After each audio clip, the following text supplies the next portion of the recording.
काही गुळाच्या कारखान्याची कल्पना कशी सुचली? किती आहे?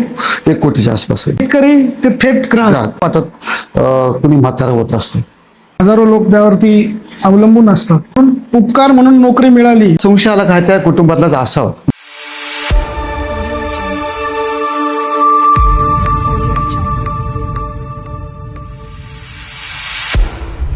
नमस्कार, मी प्रवीण रोकडे पाटील, गावठी बडबड या यूट्यूब चॅनलवरती आपल्या सगळ्यांचं मनापासून स्वागत करतो. खरं तर आज आपल्याकडे एक अष्टपैलू व्यक्तिमत्व आलंय. अष्टपैलू म्हणजे काय की प्रत्येक क्षेत्रामध्ये कुठे ना कुठे त्यांनी एक मोलाचं योगदान दिलंय. जसं कृषी क्षेत्र असेल, शिक्षण क्षेत्र असेल, आरोग्य असेल, शेती असेल किंवा साहित्य क्षेत्र असेल.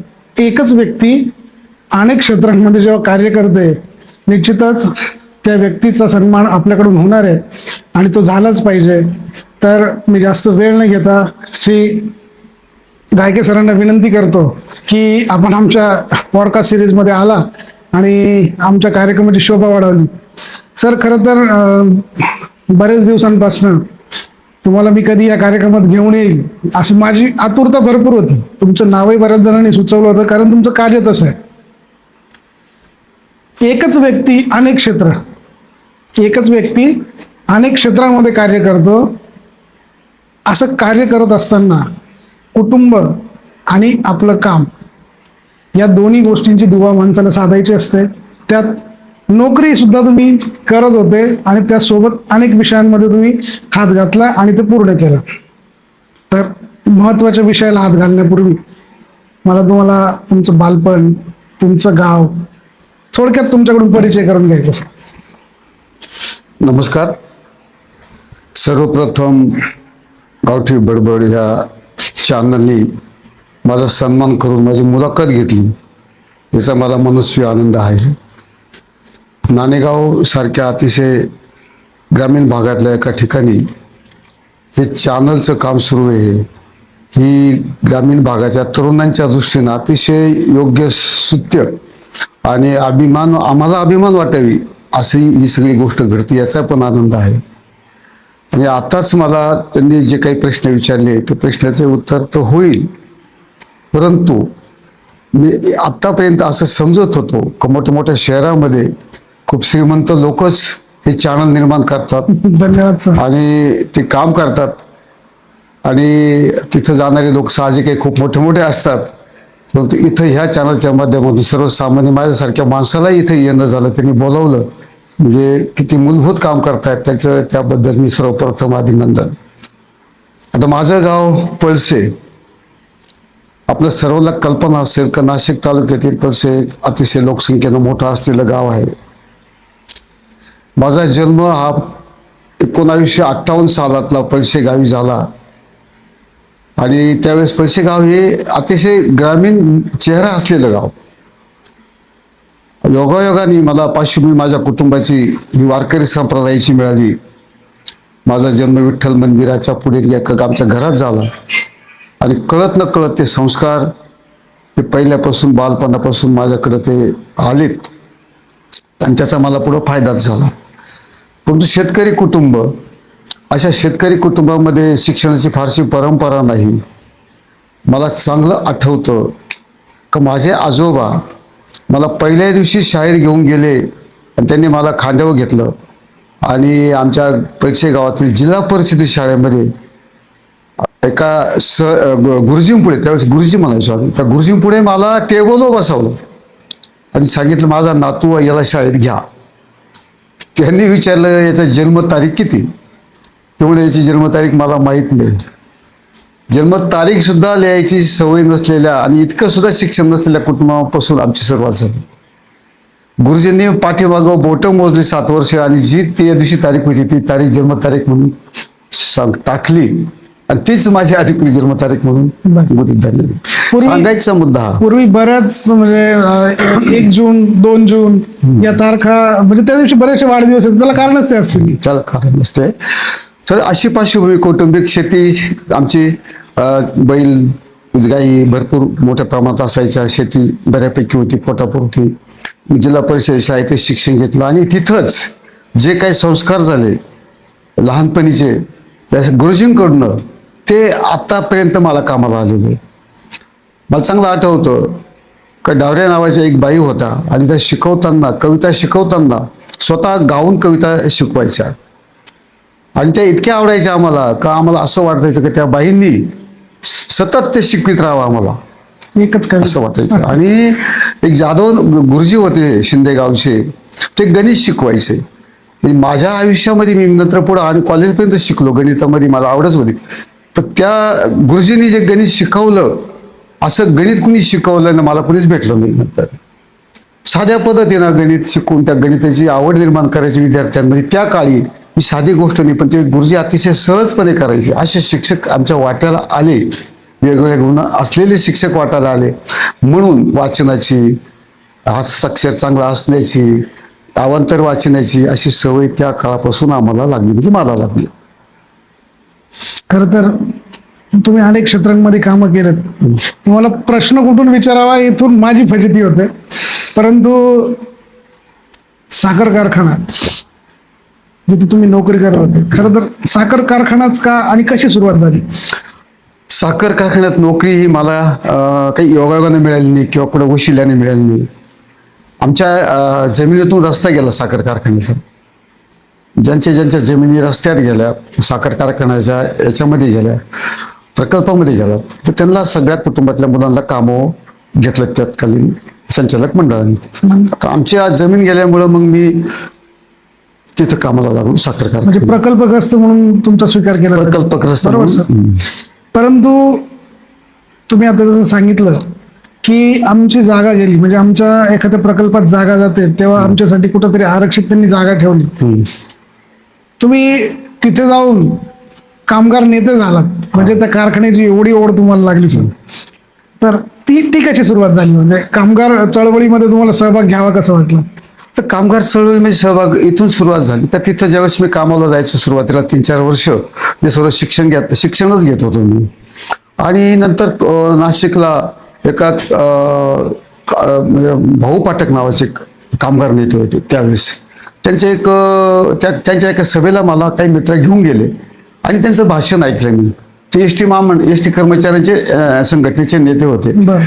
आणि त्यांचं भाषण ऐकलं आणि त्यावेळेस मला असं समजलं का खूप एस टी महामंडळाचा जरी माझा काही संबंध नसला, पण त्यांनी ज्या पद्धतीनं तिथं त्याची मांडणी केली कामगारांच्या समस्येची, त्याची उकल करून दाखवली, तर ते मला आकर्षण वाटलं त्यांच्या अभ्यासाचं, त्यांच्या मांडणीचं. आणि मग असं वाटायला लागलं का आपणही बी आपल्या साखर कारखान्यात महाराष्ट्रामध्ये त्यावेळेस नुकतेच खूप भरभराटीला यायला सुरुवात झाली होती. आणि जवळजवळ त्यावेळेस सुद्धा 100पर्यंत कारखाने त्यावेळेस हे होते महाराष्ट्रामध्ये. असाच थोडा शास्त्रशुद्ध अभ्यास करून आपले कामगारांचे जे काही प्रश्न आहेत ते अगोदर समजून घेऊन आणि त्याला कसे सुटका होईल कामगारांच्या त्या प्रश्नातून किंवा कसं त्यांना लाभ मिळवून देता येईल असं मला वाटून गेलं. आणि मग मी थोडा अभ्यास करत राहिलो. माझं वाचन असल्यामुळं मग कामगार क्षेत्रातील काही कामगार पुढाऱ्यांची त्यांचे पुस्तकं वाचन आले, त्यांच्या वेगवेगळ्या सेमिनारला हजर राहणं आलं, किंवा त्यावेळेच्या काही वृत्तपत्रांतून जे कामगारांविषयी लेख यायचे विविध क्षेत्रातील कामगार संघटनेचे पुढारी त्याच्यावर ज्या मुलाखती यायच्या त्या मी हेतू पुरस्कार अशा वाचायला लागलो. आणि मला त्याच्यातून असं वाटायला लागलं की हे खूप मोठं क्षेत्र आहे आणि इथं जितका करू अभ्यास तेवढा कमीच पडेल, समस्याही खूप असतात. त्यामुळे त्याच्यातून ती गोडी लागली मला आणि त्याच्यातून पुढं मग ते काम सुरू झालं माझं. बरोबर सर.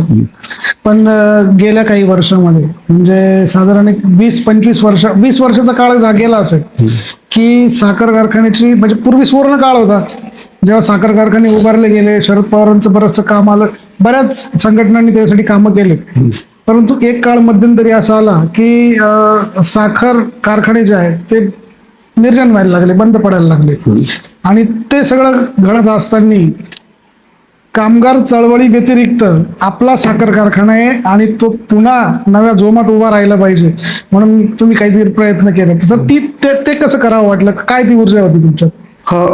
काय अतिशय म्हणजे खूप महत्वाचा प्रश्न तुम्ही विचारला. कारण आता मी गेल्या 30 वर्ष साखर कारखान्यात काम केलं. मी क्लार्क म्हणून लागलो आणि रिटायर होताना लिगल ऑफिसर म्हणून रिटायर झालो. म्हणजे सगळ्या आस्थापनाशी साखर कारखान्याचा माझा संबंध आला.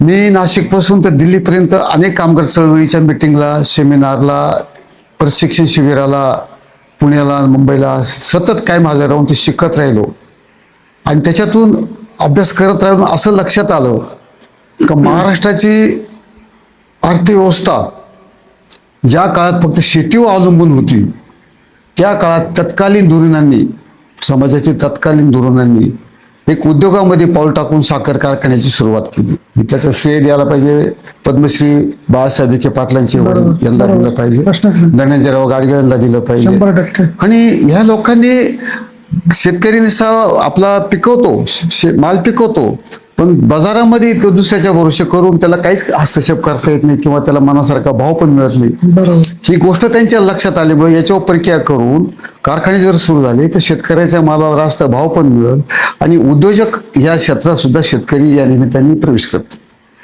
म्हणजे महाराष्ट्रात प्रवरानगरचा साखर कारखाना सुरू झाल्यानंतर महाराष्ट्रात ठिकठिकाणी मग त्यांचं पाहून त्यांचं अनुकरण करून कारखाने सुरू झाले आणि एक साखर कारखाना जेव्हा एखाद्या भागात होतो तर त्यावेळेस त्या परिसरातील हजारो ऊस उत्पादक शेतकरी, शेकडो ऊस तोडणारे मजूर आणि शेकडो कामगार, आजूबाजूच्या परिसरातील शेकडो दुकानदार यांना रोजगार प्राप्त होतो. म्हणजे एक कारखाना सुरू होतो तेव्हा 10-5 हजार लोकांच्या जीवनावर परिणाम अगदी करतो. अगदी बरोबर, अगदी बरोबर. आणि इतकी मोठी इंडस्ट्री आणि याची भरभराट एक काळ महाराष्ट्रामध्ये ऊस हे नगदी पीक, हमकाचे 2 पैसे देणारं पीक असं प्रमुख असल्यामुळे पीक म्हणूनच ते गणलं जायचं. प्रमुख पीक आणि त्याच्यातून ऊसाचं क्षेत्र जसं जसं वाढत गेलं, नवीन भागात काही धरणं झाले का तिथं पाणी फिरलं का ऊसाचं क्षेत्र वाढायचं, मग तिथं कारखाना नसायचा, मग तिथं कारखाने सुरुवात केली. अशा पद्धतीनं महाराष्ट्रात शेवटला 200 कारखाने झाले सहकारी तत्वावरचं आणि खूप चांगले चालू होते. परंतु जशी एखादी लाट येऊन एखादी गोष्ट भरभर वाढत जाते आणि ती भरभर वाढलेली गोष्ट कालांतराने उत्तरेला पण लागते तर त्याच्यामध्ये काही मूलभूत काही गोष्टी राहून गेल्या त्या चळवळीमध्ये दखल घ्यायच्या, त्या राहून गेल्यामुळं कारखाने आर्थिक अडचणीत सापडले. म्हणजे मी तिथं काम केलेले म्हणून नाही सांगत, पण जगातला कुठलाही उद्योग जर नफा मिळत नसला आणि चालू ठेवला तर एक ना एक दिवस तो बंद होतो. ही अंतिम सत्य व्यवहारातलं व्यवसायातलं. त्याचं एक जिवंत उदाहरण मला आठवतं. मी लहान होतो तर नाणेगावमध्ये चलो नाणेगाव म्हणून कार्यक्रम तुम्ही राबवला. असं प्रत्येक गावामध्ये राबवला. म्हणजे संपूर्ण कर्मचारी असतील, तुमचे सगळे सहकारी असतील, त्यांना सगळ्यांना घेऊन तुम्ही शेतकरी जनजागृती की कारखाना बचाव याच्यासाठी म्हणून प्रत्येक शेतकऱ्यासाठी तुम्ही ते काम केलं होतं, ते मला आठवतं. तर आता तुम्ही जसं सांगितलं की हजारो लोक त्यावरती अवलंबून असतात आणि ते कुठंतरी तुम्हाला खूपच होतं की माझ्यासाठी म्हणून नाही, कर्मचारी म्हणून नाही, परंतु त्यावर पोचणारे जे लोक आहेत त्यांच्यासाठी तो कारखाना सुरू झाला पाहिजे. पण काय झालं सर, ज्यावेळी कारखाना बंद झाला, चालू झाला, तोही प्रयत्न भरपूर केले आणि तो सुरूही केला, परंतु बरेचसे कर्मचारी म्हणजे जवळपास सगळेच कर्मचारी आहे की त्यांचे जे पगार आहे ते 10-10, 20-20 महिने, 15-15 महिने हे अडकून पडलेत. त्यांना तर त्याच्यासाठी तुम्ही काही प्रयत्न केलेत? त्याच्याकरता जे प्रयत्न केले, ज्या दिवशी कारखाना बंद झाला 12-13 सालामध्ये, त्यावेळेस खूप येणं बाकी होतं कर्मचाऱ्यांचं. आणि मग असं लक्षात आलं का आता हे पैसे मागायचे कुणाकडे? मॅनेजमेंट नावाची गोष्ट राहिली नाही. शासनानं प्रशासक नेमले, बँकेचं कारखान्यावर घेणं असल्यामुळे बँकेने ती सगळी कारखान्याची जमीन जागा सगळी ताब्यात घेतली आणि मग आम्ही नाईलाजास्तव कोर्टात गेलो.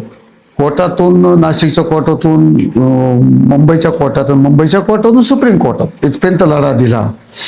आणि त्या लढा देत असताना एक गोष्ट आम्ही पक्की खुणगाठ बांधली होती का आता आपल्याला असा लढा दिल्याशिवाय कुठलेही पैसे मिळणार नाही. आणि तो लढा देत असताना काही चांगले मार्गदर्शक मिळत गेले, चांगले कामगार नेते मिळत गेले, सहकार्य करणारे चांगले वकील मिळत गेले. आणि मला आता या ठिकाणी इथं तुमच्यापुढे सांगताना एका गोष्टीचा अतिशय आनंद होतो, तो सांगितला पाहिजे का ज्यावेळेस आपल्याकडं काही नसतं, आपण प्रयत्न करत राहतो, त्यावेळेस निश्चितपणे चालत्या रस्त्याने कोणीतरी भेटतं का त्या चांगल्या भावनेने तुम्हाला ते मदत करतात. ज्यावेळेस सुप्रीम कोर्टामध्ये आमची केस दाखल केली आम्ही आमच्या पगाराची, आमच्या सोसायटीच्या पैशाची, तर त्यावेळेस आमच्याकडे वकिलाला द्यायला सुद्धा पैसे नव्हते आणि पैसे कामगाराला पगारच नाही तर पैसे करून द्यायचे. मी एका नामांकित वकिलाला नाशिकच्या विचारलं का कोण गरिबांचा वाली येते दिल्लीमध्ये. बरोबर. त्यांनी मला एक नाव सांगितलं. तुम्हाला सांगायला विशेष वाटतं मला का मी तिथे गेलो, त्या माणसाला भेटलो. 21-22 वर्षाचा तरुण होता तो. त्यानं म्हणलं भाऊ आमच्याकडे पैसे नाही आहे, तूही पण नवीन दिसतो पण आम्हाला मदत कर. एवढी केस चालवशील का आमची? त्यांनी ते सगळे समजून घेतलं. ते मला काही काळजी करू नका काका, मला माहिती द्या, मराठी ड्रॉप लिहून द्या, मी त्याचं इंग्रजी मी ट्रान्सफर करतो आणि ही केस मी चालवतो. पण बाबा म्हटलं माझ्याकडे फक्त 15,000 रुपये, तुम्ही 15,000 देऊ नका, फक्त पेपरला झेरॉक्सला जे काय 15,000 रुपये दिले, ती केस चालू झाली. आणि त्या मुलांनी पहिलीच केस असल्यामुळं इतकी ताकदीनं लढवली. आणि ते समोरचे बँकेचे वकील असतील, शासनाचे वकील असतील, ते 10-10, 15-15 लाख रुपये फी घेऊन तिथं ती केस लढवणारे ते सगळे वकील होते. त्यांच्याबरोबर संघर्ष करून ती केस त्यांनी इतक्या ताकदीने लढवली की शेवटी त्या वकिलांना अशी मांडणी करायची पडली का आम्ही तडजोड करायला तयार आहे यांच्याशी. आणि त्या तडजोडीतून 7 कोटी रुपये आम्हाला त्यांनी द्यायचे मान्य केले आणि ते पैसे मिळाले. पण आम्हाला बरोबर ते पैसे मिळाल्यानंतर मी विचार केला, हा मुलगा कोण, कुठला, आणि यांनी इतकी मदत काय केली आपल्याला? तर म्हणलं बाबा तू खूप मदत केली. त्याची चौकशी केली. ॲडव्होकेट अमोल चितळे त्याचं नाव. मी चौकशी केली, हा कुठला? तर मग समजलं मला पुण्याचा. आता ते चितळे नाव ऐकल्यानंतर मला वाटलं चितळे मिठायचं, मी बऱ्यापैकी ते नाव आपण मार्केटमध्ये ऐकलेलं होतं. तर म्हटलं बहुतेक की चित्र कुटुंबाशी कोणी संबंधित असावा का काय हा. बरोबर. एक दिवस दिल्लीला जेव्हा गेलो ते निकालाच्या कॉपीज घेण्याकरता मी, त्याला म्हणलं भाऊ तू कुठला नेमका? म्हणलं पुण्याचा. तू कोणत्या कुटुंबातला? चित्र कुटुंबाचा तुझा काय संबंध का? तो काहीच बोलला ना. तो मला बोलला ना तर मला संशय आला काय त्या कुटुंबातलाच असावं. हो त्याच कुटुंबातला मी. तर म्हणलं तू इकडे कसा आला मिठाईचा कारभार सोडून? इतका मोठा मिठाचा कारभार. बरोबर, खूप मोठा काम. तो म्हणे मी ठरवून टाकलं होतं का मला इंग्रजी भाषेतून LLB करायची आणि सुप्रीम कोर्टातच काम करायचं आणि मोठे मोठे केस चालवायचे. मी ठरवून टाकलं होतं, माझं स्वप्न होतं. आणि पहिली केस तुमची आली म्हणून. आणि नंतर आता अशी परिस्थिती आहे त्याची का पहिली केस कामगारांच्या बाजूने निवाडा करून दिल्यामुळं तो आज दिल्लीतील सुप्रीम कोर्टातला अतिशय नामवंत वकील म्हणून तिथं आज त्याचं दखल घेतली जाते. आपल्या जिल्ह्याचे तत्कालीन खासदार, ही गोष्ट जेव्हा मी आपले माजी खासदार हेमंतप्पा गोडसे यांना एका प्रवासामध्ये सांगितली, तर त्यांनी मला दिल्लीला गेल्यावर तिकडे चाल म्हणून पहिल्यांदा मला त्याची भेट घालून देत पोरायची. त्यांना घेऊन मी ती भेट घालून दिल्लीला त्यांच्या घरी आम्ही त्यांनी चहा पाणी नाश्ता केला. आपल्याला सुद्धा इतकं आवडलं ते कापाचं आणि त्यांचा नंतर सतत संपर्क होत राहिला. मला म्हणायचं सांगायचं हा मुद्दा एवढाच का आपण करत राहा, कोणीतरी रस्त्याने असं भेटतो मदत करणार. तुमच्या याच विषयावर तुम्हाला थोडंसं आमच्या प्रेक्षकांना सांगायचं हा की जमीन गेली म्हणून उपकार म्हणून नोकरी मिळाली असा बऱ्याच ठिकाणी होतं. परंतु जे गुण जन्मजात असतात, जे संस्कारात असतात, ते असे असतात की कारखाना बंद पडला तो सुद्धा सुरू झाला पाहिजे. कामगारांचे पगार थकले त्याच्यासाठी लढलं पाहिजे. हजारो कुटुंब त्यावर पोचता त्यांचे संगोपन झालं पाहिजे. या तळमळीने जेव्हा तुम्ही कामाला उतरले सर, तर परमेश्वर रूपी जो वकील तुम्हाला म्हटलं चितळे, ती पहिलीच केस त्यांच्याकडेच का जावी आणि त्या केसमधनं तुम्हाला लगेच रिझल्ट पण मिळावा, हे सगळं परमेश्वरी असतं. तुमच्या प्रयत्नांना यश हे परमेश्वरानेच दिलं, हे तितकंच खरं आहे. सर माझा पुढचा प्रश्न असा आहे, आज तुमचं वय जवळपास 69-70 वयात तुम्ही आहात, बरोबर? हल्ली 3-4 वर्षापूर्वी तुम्ही हनीबी फार्मर प्रोड्युसर कंपनी स्थापन करून गुळ उत्पादक कारखान्याची सुरुवात केली. तर आमच्याकडे भरपूर तरुण आहेत जे नोकरीच्या शोधात असतात, की ज्यांना काहीतरी नोकरी मिळाली पाहिजे, रोजगार मिळाला पाहिजे, या दृष्टीने त्यांचे खूप प्रयत्न असतात. परंतु वयाच्या 65-66व्या वर्षी जर एखादा माणूस एखाद्या मोठ्या कारखान्याचं खिशात पैसे नसताना जर भूमिपूजन करून ते यशस्वीरित्या उभं करत असेल, तर मी सर तुम्हाला विनंती करेन की आमच्या प्रेक्षकांना तुमच्या एनर्जीचा काय स्रोत आहे किंवा तुम्हाला का वाटलं की या वयात पण आपण ते केलं पाहिजे किंवा करू शकतो? बरोबर आहे ते. त्या गोष्टीची सुरुवात म्हणजे गुळ कारखान्याची सुरुवात ही होण्यामागं 5 वर्ष पुन्हा मला मागं जावं लागलं. देवरे नावाचे कृषी अधिकारी होते नाशिक तालुक्याचे. ते एकदा पैसे गावाला आले आणि त्यांनी एक मिटिंग घेतली मंदिरामध्ये आणि सांगितलं का तुम्ही सोयाबीन करता सगळे लोक, पण सोयाबीनच्या चांगल्या जाती तुम्हाला माहीत आहे का सर्वांना? 10-15 वर्षापूर्वीची गोष्ट आहे. त्यावेळेस कोणाला माहीत नव्हतं सोयाबीन, आपल्याकडे नुकतंच आलं होतं. कोणीतरी सांगाल त्या पद्धतीने बियाणं आणायचं आणि करायचं. त्यांनी ते सांगितलं असे बियाणं करा. त्यातून त्यांची माझी ओळख झाली, त्यांच्याकडे माझं जाणं येणं झालं. ते म्हणत तुम्ही असं करा, तुमच्याकडे ग्रुप आहे, तुमच्याकडे संघटन आहे, तर तुम्ही कृषी गट सुरू करा. मग मी उज्ज्वल शेतकरी स्वयं सहायता बचत गट सुरू केला. त्या बचत गटाच्या मार्फत त्यांनी पहिला उपक्रम मला राबवा सांगितला आम्हाला, का तुम्ही सोयाबीनचे उत्कृष्ट दर्जाचे बियाणं पुरवा, आम्ही तुम्हाला कृषी विभागामार्फत देतो. आणि मग ते आम्ही वाटप सुरू केलं. पहिल्या वर्षी चांगला प्रतिसाद मिळाला. नंतर मोटरी दिल्या, इलेक्ट्रिक मोटारी, जवळजवळ 700 इलेक्ट्रिक मोटारी आमच्या ग्रुप म्हणजे गटाला दिल्या. बर. त्या आम्ही जिल्हाभर वाटल्या.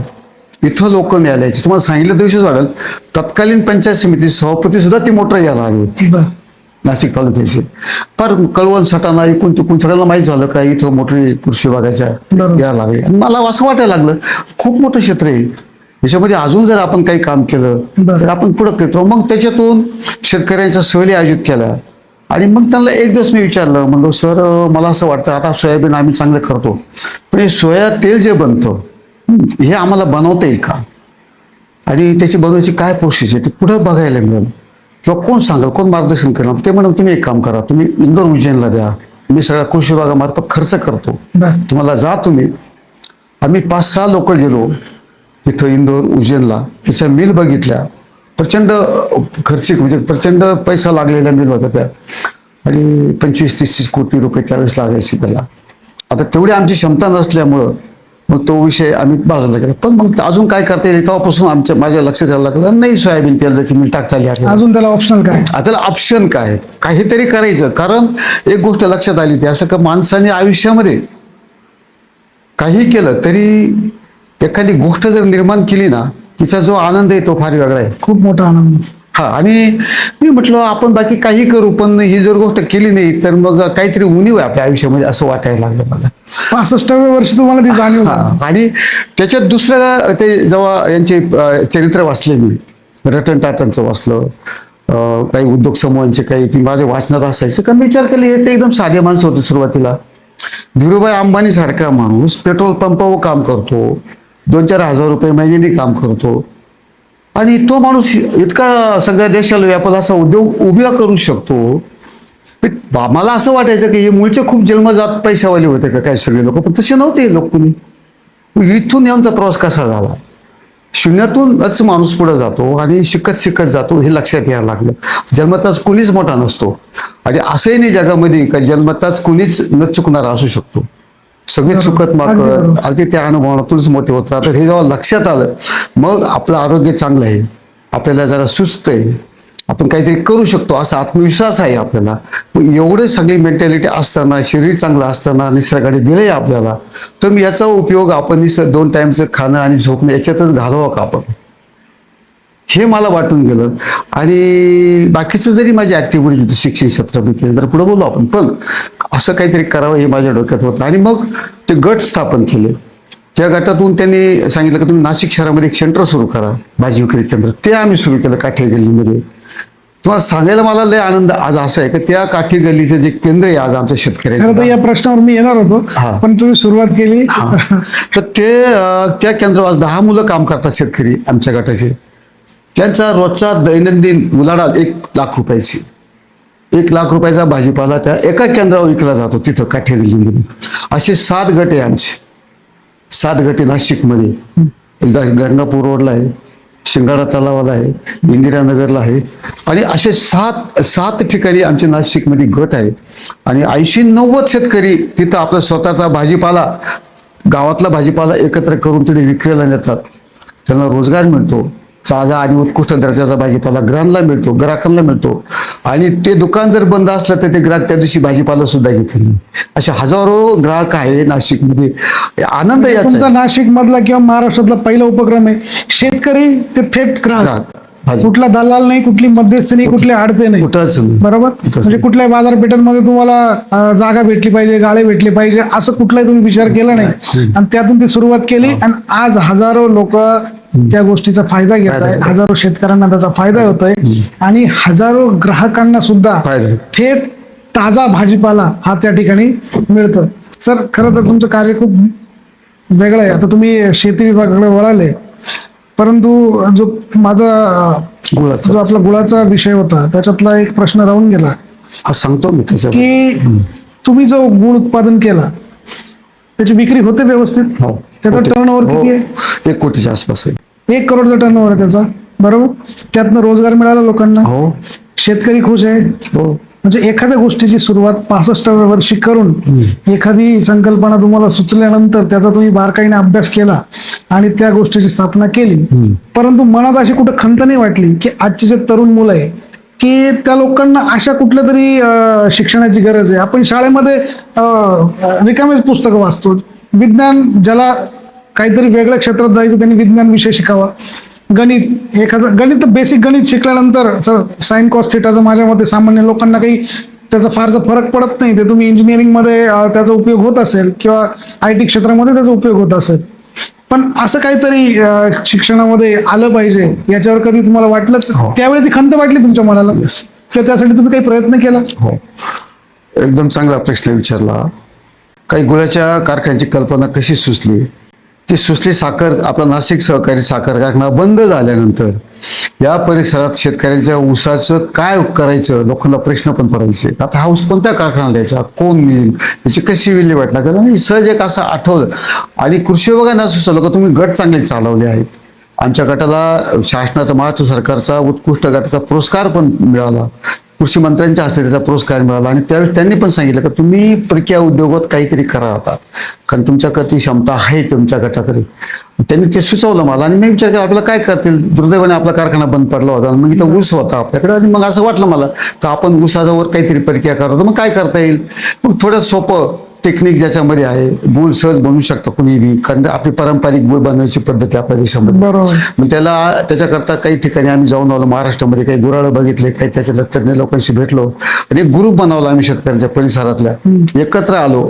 नाशिक हनी फार्मर प्रोड्युसर कंपनी स्थापना केली आणि योगायोगानं महाराष्ट्र शासनाच्या एका स्कीममध्ये त्यांनी आम्हाला समावेश करून घेतला कृषी विभागाने. म्हणजे आम्ही जवळ 2-2.5 कोटीचा प्रकल्प बनला शासनाच्या स्कीममध्ये.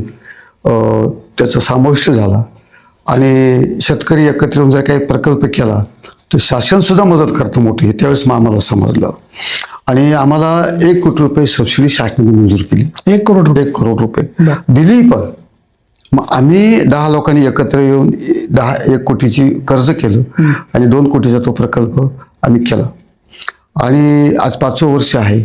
अडचणी त्याच्यात भरपूर आल्या, खूप संघर्ष पण करायला लावला आणि आता एवढ्या 5 वर्षाच्या अनुभवातून एक गोष्ट आमच्या लक्षात आलेली आहे का एक वेळेस म्हणजे प्रोडक्शन करणं ही सोपी गोष्ट आहे, पण मार्केटिंग करणं ही खूप अवघड. अगदी मी त्या विषयावर येणारच होतो सर.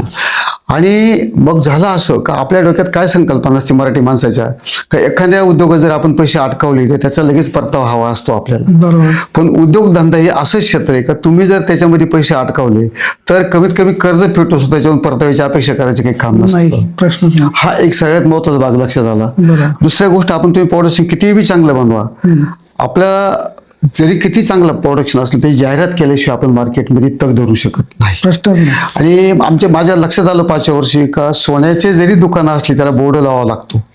असं कुठं सोन्याचं दुकान मला दिसलं नाही की ज्याला बोर्ड नाही तिथे सोनं इकडे जातं. सोन्याच्या दुकानाला वास्तविक पाहता बोर्ड नको लावायला. मग आमच्या सहकार्याला मी हेच सांगायचो का बाबा आपल्याकडे कितीही जरी गुळ चांगला असला, चांगला क्वालिटीचा असला, पण मार्केटमध्ये आपण जास्तीत जास्त लोकांपर्यंत ज्यावेळी जाऊ, त्यांना आकर्षित करू, कमी पैशानं देऊ, मग आस्ते आस्ते ते सगळं आपण 2-2 रुपये वाढीत नव्हतं, त्यावेळेस आपलं मार्केटमध्ये काहीतरी स्थान होईल आपल्याला. पण दुर्दैवाने त्यांना थोडंसं ते काही पटेना माझं म्हणणं मार्केट, त्याच्यामुळे आम्हाला खूप त्रास झाला. पण आम्ही चांगलं प्रोडक्शन करण्यामध्ये यशस्वी झालो. आज हा गुळ, आपल्या कंपनीतला गुळ मुंबईला जातो, चंद्रपूर नागपूरला जातो, पुण्याला जातो आणि 2 वर्षापूर्वी सिंगापूरला पण त्याचं सिलेक्शन झालं होतं प्रोडक्शनचं. पण भावाच्या रेटमुळे आम्ही त्यांचं आमचा व्यवहार जमला नाही. काय होतं, लांब असल्यामुळे ट्रान्सपोर्टेशन. आणि त्याच्यामुळे ते परवडलं आम्हाला, म्हणून आम्ही थांबलो. पण माझी एक सूचना आहे सगळ्यांना, त्यांनी चांगला प्रश्न विचारला. उद्योगधंद्यामध्ये शिराच मराठी तरुणांनो, शेतकऱ्यांनो, फक्त जो उद्योगधंदा करायचा आहे ना त्याच्यातली मूलभूत गोष्ट अशी आहे का तो रस्त्यावर उतरून अगोदर सुरू करा. एकदम मोठ्या स्वरूपात कोणताही करू नका. कोणीच लगेच अंबानी होणार नाही, कोणी टाटा होणार नाही. सुरुवातीला थोड्या पैशात भांडवल करा आणि स्वतः काम करून सुरू करा. आपण स्वतः काम करा, सुरू करा, शिकत शिकत जा आणि मग करा. कोणी काही सांगितलं, स्वप्न दाखवलं, याच्यामध्ये असं होईल, त्याच्यामध्ये तसं होईल, असं व्यवहारात होत नाही. बरोबर. हे आमच्या लक्षात आलं. खरं तर सर, मी आमच्या आमच्याकडनं आमच्या टीमकडनं तुम्हाला एक विनंती कराल हा की असं प्रशिक्षण वर्ग जो मुलांच्या तरुणांच्या कामी येईल ते शिक्षण देणारं असं प्रशिक्षण वर्ग तुम्ही कृपया हाती घ्यावं, ही माझी आणि मंचाची विनंती राहील तुम्हाला. प्रशिक्षण घ्या, त्याचा अभ्यास करा, त्याच्यातले जाणकार लोक आहेत त्यांची सल्ला मसलत करा आणि स्वतः काम करा. नोकर चाकर कोणी करतील या भरोश्यावर अजिबात राहू नका. स्वतः जेव्हा तुम्ही एखादं काम करायला सुरुवात कराल तेव्हा तुम्ही त्या व्यवसायात यशस्वी व्हाल. 100%. अशी फसवणूक कोणाची होऊ नये म्हणून जे आमच्या अनुभवाला आलं त्याबद्दल मी बोललं पाहिजे. जरूर उद्योग करा, परक्या उद्योग करा, व्यवसाय करा. ज्याला करायचे त्यांनी मूलभूत स्वतः विकायला शिकावं थोडंफार, आणि विकता विकता त्याच्यात तो प्रवासाने तुम्ही कारखानदार बना. म्हणजे मग बऱ्यापैकी त्याच्यातून माणूस व्यवस्थित शिकत शिकत आपण त्याच्यावर स्वयंपूर्ण होऊ शकतो. अगदी मोलाचा सल्ला आहे सर. हा, आणि दुसरा विषय असं का आपल्याला जे बी करायचे त्याचा सगळ्या बाजूनं पूर्ण अभ्यास करा, आणि 1 नाही 2 वर्ष फिरण्यामध्ये गेले तरी चालतील, त्याच्यामध्ये इन्व्हेस्टमेंट झाली तरी चालतील.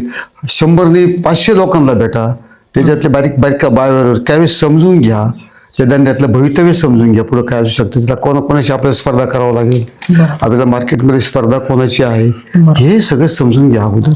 बरोबर. आणि मग कुठल्याही उद्योगात पाऊल टाका, निश्चितपणे यश येतं. हे तर आमचं मत आहे. सर, तुमचा सल्ला अगदी मोलाचा आहे. पण मी जसं तुम्हाला मगाशी सुचवलं की तुमच्या अनुभवातून कुठंतरी मराठी माणूस कमी पडतोय मार्केटिंगमध्ये, तर असं काहीतरी व्यावसायिक प्रशिक्षण वर्ग तुम्ही कृपया सुरू करावं. आणि त्या अनुषंगाने माझा पुढचा प्रश्न असा आहे, हा तर सल्ला होता, घ्यायचा की नाही तुम्ही ठरवायचं. परंतु शेती झाली, कर्मचारी झालेत, माझा पुढचा आहे शिक्षण क्षेत्राबद्दल. मला असं लक्षात आलं की तुम्ही स्वतः शिक्षण संस्था उभी करून आज तागायत 45 वर्षांपासून तुम्ही तिथले अध्यक्ष आहेत. तर कशी सुरुवात झाली?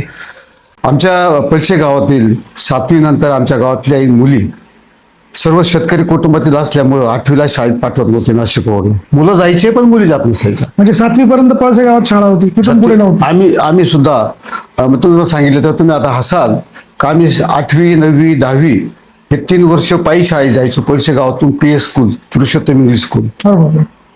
सायकल सुद्धा नव्हती, बस कधी मिळत नसायची, तर पायी प्रवास करून 3 वर्ष आम्ही सगळे गावातले मुलं शाळेत गेलेले. त्याच्या पूर्वी पण जायचे, नंतर आमच्या नंतर बी 10-15 वर्ष जायचेच, नंतर बस वगैरे खाजगी वाहन सुरू झालं.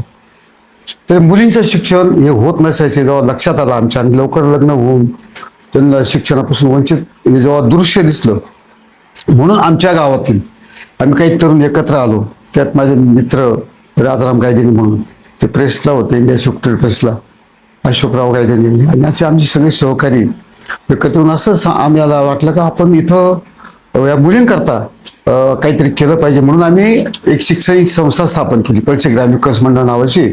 आणि सर्वप्रथम आम्ही प्रायमरी शाळा सुरू केली लहान मुलांकरता, नंतर त्याच्या पुढे हायस्कूल केलं. आणि आज आनंद आहे का 1000 मुलं त्या शाळेत शिकतात आमच्या गावाच्या, आणि 15 वर्षापासून 100% निकाल आहे. आणि दर्जेदार शिक्षण परिसरात मिळाल्यामुळे आमच्या गावातले मुलं, म्हणजे जवळ कॉन्व्हेंट शाळा असताना इकडे असताना आमच्या प्रवेश घेण्याकरता बऱ्यापैकी चांगला प्रतिसाद अजूनही. जिकडे तुम्ही पायी जायचंय तिकडचे लोक तुमच्याकडे शाळेत यायला. आम्हाला आनंद यायचा का नाशिकहून मुलं इथं शिकायला येतात, चेडीहून मुलं शिकायला येतात, बरोबर, चिंचोलीवरून मुलं शिकायला येतात, वडगाववरून येतात, शेवग्यावरून येतात, नांदेगावचे पण मुलं काही दिवस इथून मळ्यातले इकडे शिकायला, पंचक्रोशीतले सगळेच जवळपास. तर त्याचा आनंद झाला. आणि आज तर त्या 10वी पर्यंत मुली गेल्यामुळे पुढे कॉलेज आपासूप शिकायला लागले ना, आता ग्रॅज्युएट होता मुली आमच्या गावातल्या. या संस्थेमधून शिकून 300 मुलं इंजिनियर झाले, 300 मुलं इंजिनियर झाले, 33 मुलं आता पोलीस विभागात भरती झाले, आणि 10 मुलं परदेशात आहे त्या संस्थेत शिकले. सगळ्याचं रेकॉर्ड मेंटेन केलं तुम्ही. हा, आणि वेगवेगळ्या क्षेत्रामध्ये आज खूप नाव कमवत आहेत. आणि ते जेव्हा सांगतात आम्ही पैशातले संत आईसाहेब इंग्लिश महाराज या स्कूलमध्ये शिकलेलो आहे, आम्हाला खूप आनंद यायचा होतो का आम्ही आमच्या आयुष्यामध्ये काय मिळवलं काय नाही हे काय आम्हाला माहित नाही, किंवा किती मिळालं हे मला माहित नाही. पण असं जेव्हा कोणी बोलतं परदेशात, तिथून आम्ही इकडे या लोकांना सांगतो, त्यावेळेस आम्हाला जे आनंद मिळतो त्या आनंदाला किंमत नाही. आणि इतक्या गरिबाची मुलं तिथून उच्च शिक्षणाला गेलेली आहेत. का एका अतिशय दलित समाजातली मुलगी पहिली आलेली यावर्षी बर. आमच्या शाळेमध्ये. 95% मार्क्स मिळून दलित समाजातली रोजगार तिचे आई वडील रोजंदारी करतात ती पहिली आलेली, क्लास न लावता फक्त शाळेचं शिक्षण लावतं. याचा जास्त आनंद आहे.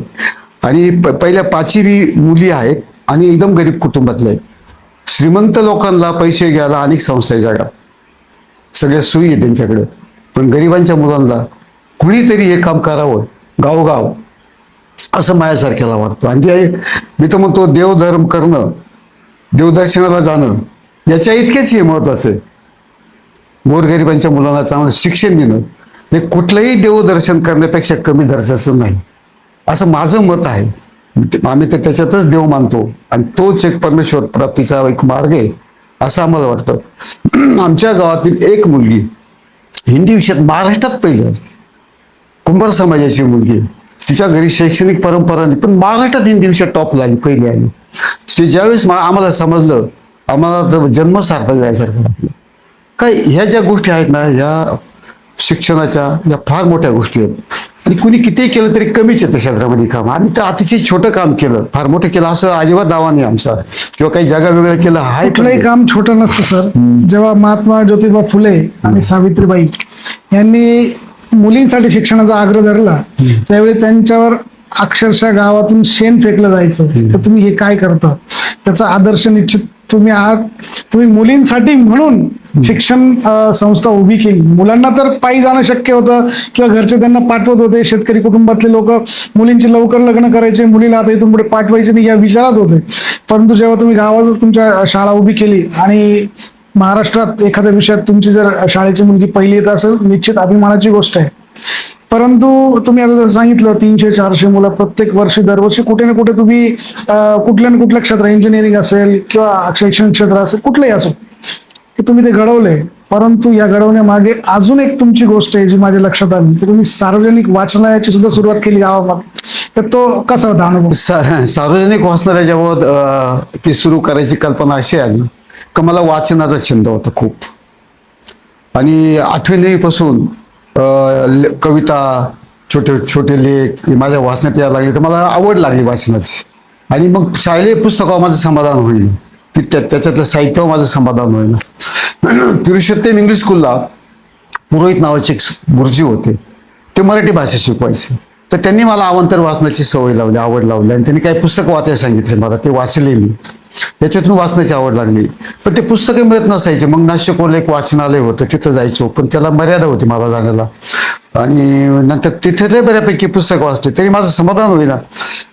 मी नाशिकला जायला लागलो, पण पुस्तकं आणायला सार्वजनिक वाचनालयाला पण लांब होऊन जास्त पडायला लागलं. पण विचार केला आपणच आपल्या गावात वाचनालय सुरू करू. मग आम्ही सगळ्यांनी एकत्र आलो आणि वाचनालय सुरू केलं. आम्ही गावामध्ये अगदी 300-400 पुस्तकं एकत्र करून कैलासवासी वाटे गुरुजी नावाचे राष्ट्रीय सेवा दलाचे एक शिक्षक होते, त्यांनी आम्हाला पुस्तकं दिले आणि त्यांनी मार्गदर्शन केलं आणि ते आम्ही संस्था सुरू केली. त्यातून ते वाचनालय सुरू झालं. आणि आवडीचे पुस्तकं मग त्यावेळचे प्रसिद्ध लेखक, ग्रामीण कथा लेखक, ग्रामीण साहित्य यांची पुस्तकं, शंकर पाटील असेल, आनंद यादव असेल, त्याच्यानंतर औरंगाबादचे हे होते, त्यांचे असंख्यांचे पुस्तकं असे वाचण्यात आले आणि त्याच्यातून ती लायब्ररी सुरू झाली. आणि आज 11,000 पुस्तकं आहे आमच्या लायब्ररीत. 200-300 सभासद खूप आहेत. मोठा आकडा आहे, 11,000 पुस्तकं. हा, आणि खूप त्याला हॉल आहे मोठा. आज अभ्यासिका आहे, वाचनालय, तिथे येऊन मुलं अभ्यास करतात. वेगवेगळ्या विषयावरची इंग्रजी, हिंदी सगळ्या भाषेतली पुस्तकं आहेत. आणि ग्रामीण भागातल्या नाशिक जिल्ह्यात सर्वोत्कृष्ट वाचनालय आमचं. आणि ते याच्यातूनच सुरू झालं. म्हणजे कोणाची एकाची आवड कुठे घेऊन जाऊ शकते असं माझं सगळ्यांना असं म्हणतं की जे तुमचा काही छंद आहे ना तो सार्वजनिक याच्यात रूपांतर करा, सगळ्या समाजाचा फायदा होतो त्याच्यात. अगदी अगदी. आणि तो आनंद जसा आपल्याला म्हणजे जसा मला मिळाला वाचनाचा आनंद, मला असं वाटायला लागलं का अनेकांनी ते वाचलं पाहिजे. आणि खरं वाचन ही अशी गोष्ट आहे की ज्याच्यातून तुम्हाला जग समजलं जातं. तुम्ही किती हुशार असा, जर तुमचं वाचन नसेल तर सगळ्या अंगाने तुम्हाला जग समजणारच नाही कधी. नाही, तुम्ही अडाणीच. मग तुम्ही अडाणीच. पुस्तकाचा ज्याला छंद नाही तो अडाणी. हा, आणि याच्या पोटी आणि मी ते वाचनालय सुरू केलं. आणि अनेक छोट्या मोठ्या साहित्यिकांचे कार्यक्रम असेल, त्यांच्या भेटी असेल, हे सगळे कार्यक्रम त्या वाचनालयाच्या माध्यमातून करत राहिलो. म्हणजे तुम्हाला सांगायला विषय झाला का आपला हा म्हणजे 2-3 मोठे लेखक सहजपणे कळत न कळत आपल्याकडे येऊन गेलेल्या वाचनालयामध्ये. रंगनाथ पठारे सारखा माणूस, 10 मिनिटं येऊन गेला आणि एक 5 मिनिटाचं भाषण करून गेला. कल्पना जोशी आहे की आज महाराष्ट्रातली सर्वात उत्कृष्ट कवयित्री 2दा भेट घेऊन गेली पैशाला, केवळ व्यक्तिगत खूप संबंध. मोठे नाव आहेत सर. किंवा असे अनेक साहित्य म्हणजे दिल्लीचे एक लेखक आहे, एक तेलुगू भाषेतला एक संपत कुमार म्हणून, त्याचा माझा फोन चालू राहतो आणि त्याची माझी मित्रत्वाची संबंध आहे. तो माझ्या गावाला यायचं म्हणतो. तो कॅनडामध्ये आता सध्या, पण तो कॅनडा एम्बसीचा प्रमुख अधिकारी. बर तो म्हणतो तुझ्या गावाला मला यायचे, बरं. तुझ्या घरी जायचं. मला याचा लय आनंद आहे.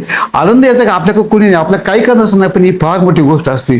वाचन, पुस्तक ही इतकी मोठी गोष्ट कधी तुम्हाला सगळं करायला होते. आणि मी तर हे पण म्हणतो का जर पुस्तकं भेटले नसते, कुणी मला ती सवय लावली नसती, ही एवढं सगळं कामही माझ्याकडून झालं असतं का नसतं मला सांगते. बरं, म्हणजे प्रेरणा पुस्तकातून मिळाली. प्रेरणा पुस्तक. माझा पुढचा तिकडेच प्रश्न जाणार आहे तुमच्याकडे की बऱ्याचशा साहित्यिकांची तुम्ही नावं घेतली, बरेचशे 11,000 पुस्तकं तुमच्या लायब्ररीमध्ये आहे.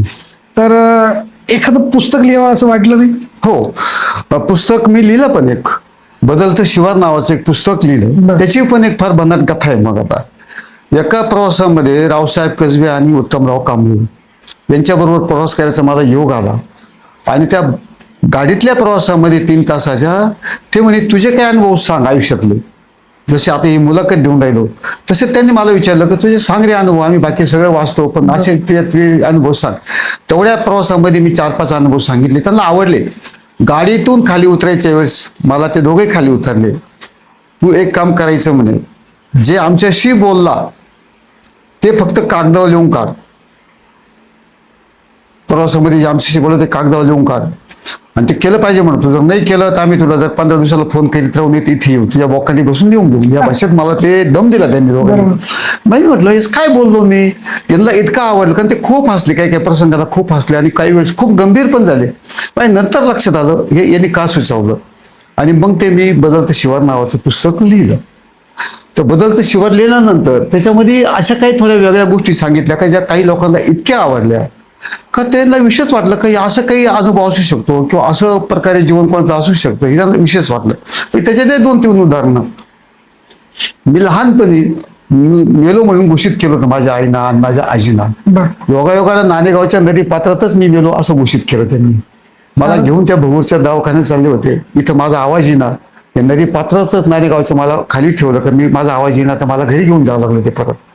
पण ह्या नदी पात्रातून एक माणूस शेजारून चालला होता. ह्या दोघी रडायला लागले, माझी आई माझी आजी रडायला लागली. पोरगं गेलं मेलं. आता हे दवाखान्यात देऊन काही उपयोग नाही याचा. त्या रडायला लागले तर तो बिचारा कोण माणूस होता माहिती नाही, बहुतेक नाणेगावकरचा असा कोणतरी. तो का रडता तुम्ही? तो म्हणजे आमचं पोरगं दवाखान्यात घेऊन चालू होतं, ते काहीच आवाज करीत नाही. त्यांनी हात लागला, तुम्ही आता असं करा दवाखान्यात घ्या, घेऊन जा. डॉक्टर का नाही, डॉक्टरने सांगितलं तो गेला तर मग घरी घेऊन जा. आता इथून ह्या रस्त्यातून परत जाऊ नका तुम्ही. त्या सूचनेमुळं त्यांनी मला पुन्हा बांधलं आणि त्या बहूरला कुठल्या दवाखान्यात पार्शांच्या तिथे घेऊन गेले. ते दाखवलं, त्या डॉक्टरने हात फिरवला, माझी काहीतरी धगधगी जाणवली. त्यांनी काहीतरी ते औषध पाजलं. मग थोडंसं मी जिवंत झालो असं त्यांना वाटलं. मी त्या पुन्हा घेऊन आलं.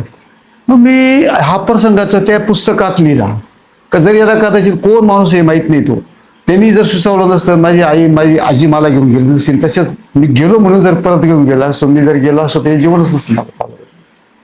मी बघा किती अकल्पित गोष्ट आयुष्यामध्ये घडतात, कोण कसं जीवन देऊ शकतो. खरं तर तुमच्याकडनं बरेचसे कार्य बाकी होते, म्हणून तुम्हाला चेतना देण्याचं काम त्या विधात्याने दिलंय. काही माहित नाही, पण मग तिथून तो किस्सा मी त्या पुस्तकात 100% सर असे अनुभवच माणसाला तारतात. तो एक पुस्तक लिहिला. आणि दुसरं आमच्या गावात एक 1200 नावाचं कुत्र होतं. त्या 1200 नावाचं कुत्र होते. अच्छा, 1200. तर त्याचं 1200 नाव का, तर त्याला एका मोटरसायकलनी उडावलं. मग त्याला आमच्या गावातल्या काही तरुणांनी दवाखान्यात नेलं, नाशिक शिंद्याच्या प्राथमिक आरोग्य केंद्रामध्ये. त्याचे उपचार केले, त्याला 1200 रुपये खर्च आला. म्हणून त्याचं नाव 1200 ठेवलं. त्या काळी 1200 रुपये खर्च, त्या काळी 1200 रुपये खर्च आला म्हणून त्याचं नाव ठेवलं 1200. तर ते कुत्र आमच्या गावाजवळ कोणाची मौत होती, दाव्याला लोक गावातून जातात, कोणाची राख असते, त्यावेळेस त्या माणसांबरोबर नदीवर जायचं. सगळे लोक म्हणायचे त्या कुत्र्याला काय समजते, कशा करता नदीवर. बरं ते यायचं, माणसासारखं बसायचं, माणसं परत फिरली तर विद्या आटकून का त्यांच्या बरोबर यायचं. तर बऱ्याच लोकांनी मला सांगितलं, अरे याच्यावर काहीतरी लिहि म्हणत तू, हे काय कमाल आहे, हे माणसासारखंच वागतं. मी विचार केला की कशा करता माणसांबरोबर येतो, याला काय समजतं, याच्या मनात काय द्वंद्व आहे, बरं. हे माणसं कुठं चालले, यांच्यावर का झाला पाहिजे आपण. बरोबर. मग मी त्याच्यावर काय म्हणतो, आता प्राण्याची भाषा शेवटी आगाध आहे, त्याच्यामुळे ती सगळ्यांना समजेल असं काही नाही. पण मी विशेष माझी कल्पना केली आणि त्याच्यावर एक टॉपिक लिहिला त्या 1200 कुत्र्यावर. तो इतक्या लोकांना आवडला का त्याच्यावर 69-70 परकी आले संपूर्ण देशभरात, संपूर्ण महाराष्ट्र. संपूर्ण देशभरातून. तर कोणाकोणाचे आले सांगितलं तर तुम्हाला धक्का बसत. त्या टाटा मोटर्स कंपनीचे CMD चाकांचे, बर त्याच्या बायकोची आणि त्यांची प्रतिक्रिया आली. ते म्हणे आम्हाला तुम्हाला भेटायला यायचे. म्हणलो का हो, कशाला भेटायचे? ते 1200 कुत्रे पाहायला यायचे. बर त्याच्यानंतर एक पुण्याचे कुलकर्णी उद्योजक आहे, ते पण नवरा बायको, त्यांचा पण मोठा व्यवसाय आहे. बर ते म्हणे त्यांनी फोन आले एक दिवस मला, म्हणे आम्हाला तुम्हाला भेटायचे. म्हणलो कशाला यायचे? तर ते 1200 कुत्रे पाहायचे. असे ज्यावेळेस मला फोन यायला लागले तर मी विचार केला का एक कुत्र सुद्धा एखाद्या माणसाला किती मोठं करू शकतो. त्याच्यावर काही एक पान लिहिलंय मी, पण ते इतक्या लोकांना आवडलं. आता भैयाजी जोशी सारखे आता ते तुम्ही नाव ऐकलं असेल, त्यांचा एक दिवस फोन आला त्यांच्या सचिवाचा मला, बरं. नागपूरहून का दिल्लीहून आला. तर त्यांनी मला विचारलं विष्णू गायके तुम्हीच आहे का? म्हणलं हो मी. तर आमच्या सरांना तुम्हाला भेटायचे. म्हणलं कोणते सर? म्हणून भैयाजी जोशी. तर भैयाजी जोशी नाव माझ्या लक्षात आलंय, कोणतरी मोठं नाव आहे. बर म्हणलो कशा करता भेटायला यायचे? नाही म्हणे यायचे. पण म्हणलो काहीतरी कारण असेल, एवढा मोठा माणूस एवढ्या छोट्या माणसं कशाला भेटायला येईल? फक्त तुम्ही मला कारण सांगा, म्हणजे मला थोडं सावध राहते, म्हणजे ते येणार आहे तर मग मला थोडंसं काहीतरी लक्षात राहील माझ्या या रेफरन्स नाही येत. मग ते सांगितलं का त्यांना ते पुस्तक ते वाचलं त्यांनी आणि त्याच्यातले ते 2-3 टॉपिक त्यांना आवडले, तुम्हाला भेटायचे. म्हणून एक करा, त्यांना नको भेटायला पण मीच येतो भेटायला. एवढ्या मोठ्या माणसाने एवढ्या करता भेटायला येणं, म्हणून मला ते काही बरं वाटत नाही. मी त्यांना मला तुम्ही सांगा, नाही ते तुम्ही नका, तेच तुम्हाला भेटायला येणार नाशिकला आले. मग विचार केला एवढे मोठ्या लोकांचे जेव्हा फोन येतात तर कशाचं? माझ्यामुळे नाही फोन आले. मी जे ते लिहिलं ना, ज्याच्याबद्दल लिहिलं ते अनुभव त्यांना खूप वेगळे. बरोबर.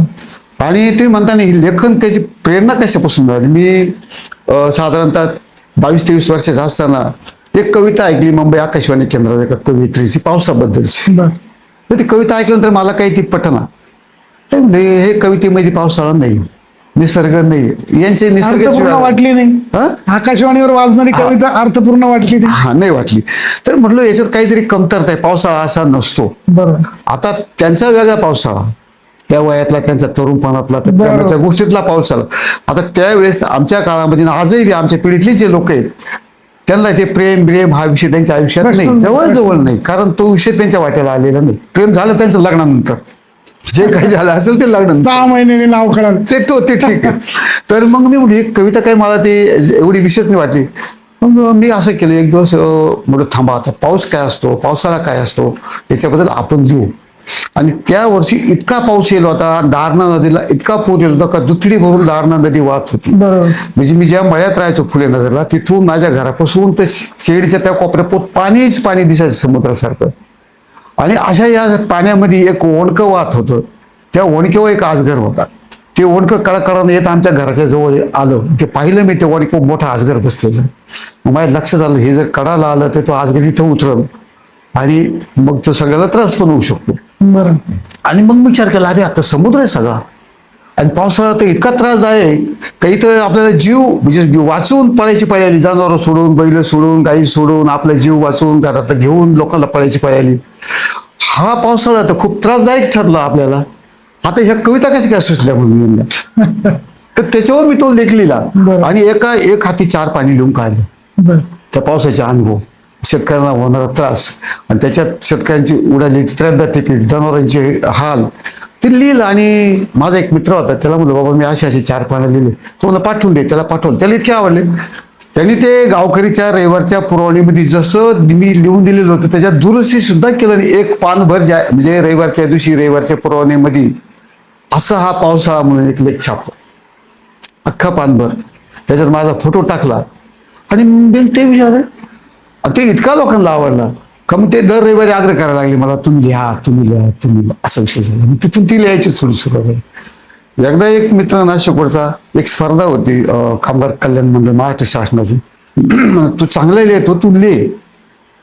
मी एक ललित लेख लिहिला आणि त्यांनीच पाठवून दिला मुंबईच्या पत्त्यावर. आणि मी विसरून पण गेलो. बर आणि ते प्रसिद्ध झाली स्पर्धेचा निकाल. महाराष्ट्र टाइम्समध्ये. त्याच्यात तिसऱ्या क्रमांकाचा पुरस्कार विष्णू गोखले नावाच्या असं नाव आलं. बरं. ते वाचलं, पण मग आता आपण ते विष्णू गायके म्हणून पाठवलं, विष्णू गोखले तर म्हणून पाठवलेलं नाही, म्हणून दुसरं कोणी असं. पण त्यांचं पत्र आलं मला का तुम्हाला 200 रुपयाचा पुरस्कार कामगार मंत्र्यांचा असं देण्यात येत आहे. किती रुपयांचा? हा, किती रुपये? 200 रुपयाचं. त्या काळी ते 200 त्या काळातले 200 रुपयाचं पुरस्कार कामगार मंत्र्याच्या हस्ते तुम्हाला देण्यात येते. मला ते पैशाचं काय वाटलं नाही, पण कामगार मंत्र्याच्या हस्ते पुरस्कार, तो बी लेखनाचा पुरस्कार, लेखनामध्ये महाराष्ट्रात तिसरा क्रमांक. बरं. तर मग मी विचार केला, आपण लिहिता येतंय आपल्याला लिहिता येतं, त्याची दखल होऊ शकते, हे तेव्हाच मला वाटलं होतं की नाही आपण लिहिलं पाहिजे.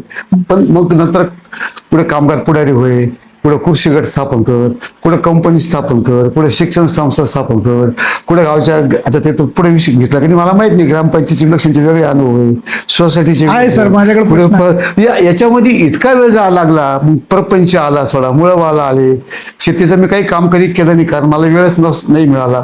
पण मग या सगळ्या प्रावधानामध्ये घरचं काम करता मग वेळ कमी मिळाला का म्हणून लेखन जास्त झालं. पण ते एवढं एक पुस्तक लिहिलं, त्याचे मला अतिशय चांगले अनुभव आले. आणि सगळ्यात महत्वाची गोष्ट, एक माणूस मसरून फोन केला त्याने मला, आणि मला तुम्हाला भेटायचे. म्हणलो काय भेटायचे बाबा तुला? नाही भेटायचे, मी तुम्हाला तिथे आल्यावर सांगेन. मग मी थांबून राहिलो माझ्या गावामध्ये. तो आला सायकलवर, एवढा मोठा हार घेऊन आला, आणि 200 पैसे मला त्याने हात घातला. तो माणूस मी पाहिलेलं नाही, आमच्या गावाने पाहिलेलं नाही. त्यांनी का हार आणला, कशा करता आणला, काही सांगा नाही. मी ते 200 पुढे हार घातला, फोटो काढायला आला कोणाला तरी कॅमेरा घेऊन. म्हणलं कशाचा बाबा हार, तुला तर ओळखत पण नाही मी. तो म्हणे मी साधा कामगार होतो आणि तुम्हाला भेटा सायकल आलो म्हणून, माझ्याकडे पैसे नाही म्हणतो ते भाडे आलं. म्हणून हार कशाला आणला? नाही मला रावणच म्हणून. आणि मला करोना झाला, त्या करोनाच्या काळामध्ये तुमचं पुस्तक किती वेळेस वाचलं म्हणून, का तर मला काय माहिती किती वेळेस, 19 वेळेस पुस्तक वाचलं. अरे बापरे. जेव्हा डॉक्टर सांगायचे मृत्यूच्या याच्यात उभा आहे, तू दारात उभा आहे, असं वाटायला लागलं मला. तेव्हा कुठलंही पान काढून वाचत सुटायचं म्हणून. आणि मला इतका आनंद झाला का त्या दुःखावर मात करायची मला शक्ती मिळाली. मी म्हटलं पुस्तकाचा असा उपयोग होऊ शकतो, म्हणजे मेडिकल सारखा पुस्तकाचा. आता ते पुस्तक वाचण्याची मला स्वतःलाही ओढ लागली. निश्चित मला एक कॉपी द्यावी सर. तर त्याचे काय चार्जेस असेल ते सगळे आम्ही परत करू. हा, तर मला असं वाटलं का नाही हे काहीतरी वेगळं वाटतंय लोकांना. मग त्यांनी ते सत्कार केला मला. नंतर महाराष्ट्र टाइमचा एक पत्रकार आहे, त्यांचा फोन आला मला. महाराष्ट्र टाइमचा पत्रकार मोठा आहे, तुम्हाला भेटायचंय. म्हणलं कशा करता भेटायचं? भेटायला आले ते.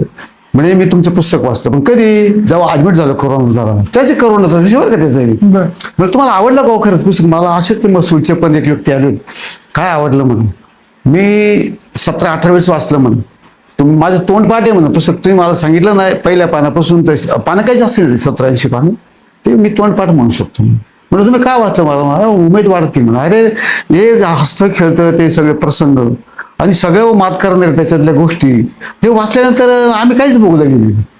तुम्ही खूप भोगले म्हणून. आम्हाला काय आता करोना झाला म्हणून, तुम्हाला आयुष्यभर करोना झालेला नाही सगळ्या विषयांचा. डायरेक्ट या भाषेत सांगितलं म्हणून, आयुष्यभर करोना झालेले माणसं सतत काम करून जिवंत राहतात. आम्हाला काय 4 महिने करता झाला म्हणून.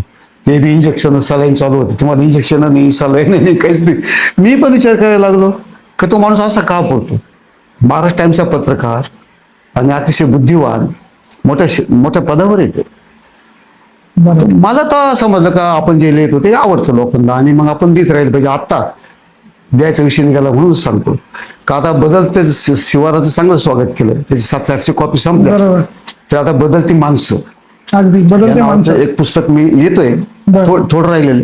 पण तो बदलती माणसं म्हणजे माणसं बदलता यायचं नाही. येते काळ बदलला का माणसांना बदलावं लागतं.